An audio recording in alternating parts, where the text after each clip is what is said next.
Ние сме ученици в основно училище Иван Вазов, град Горна Оряховица. Участваме в клуб Дигитален свят, ръководител Гергана Павлова. А може ли всички да се представим с една дума? Разбира се, аз съм Светослав. Доста съм разумен за възрастта си и съм страхотен спортист. Аз съм Велизара и се смятам за доста забавна личност. Аз съм Цветяна и всички ми казват, че съм много креативна. Аз съм Цветелина и моите приятели казват, че съм интересна личност. Аз съм Рая и съм много любознателна. Както виждате, всички сме различни, но има едно нещо, което ни обединява. Това е любовта към дигиталните технологии!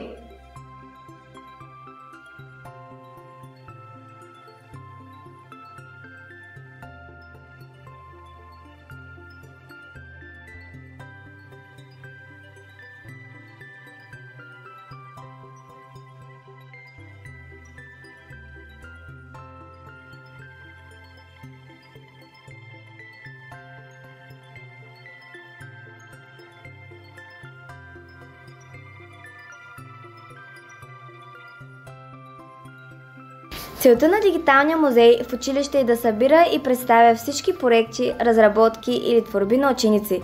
В училището има експозиционен кът, където се излагат и представят всички проекти на учениците. След определено време те се подменят с други проекти, а старите се прибират в архив, който трудно може да бъде достъпен от нас, учениците. Нашия дигитален музей връща към живота абсолютно всички проекти на учениците в областта на всички учебни предмети. Той дава възможност учениците да почерпят идеи от свои съученици, да придобият нови знания и да увеличат своята мотивация за изграждане на нови по-съвършени проекти, които да намерят място в Дигиталния музей. Той е разположен на официалната страница на училището и е достъпен за общността от учители, ученици, родители и приятели. Ние, учениците от клуб Дигитален свят, го усъвременяваме ежеседмично, като се добавят нови експонати в различните раздели.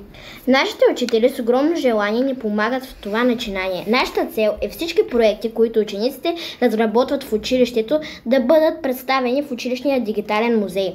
По този начин всеки бързо и лесно ще може да открие информация, която му е необходима и да се вдъхнови от творбите на свои съученици. Ние сме ентусиасти, които искат да покажат натрупаните умения на всички 500 ученици от нашето училище.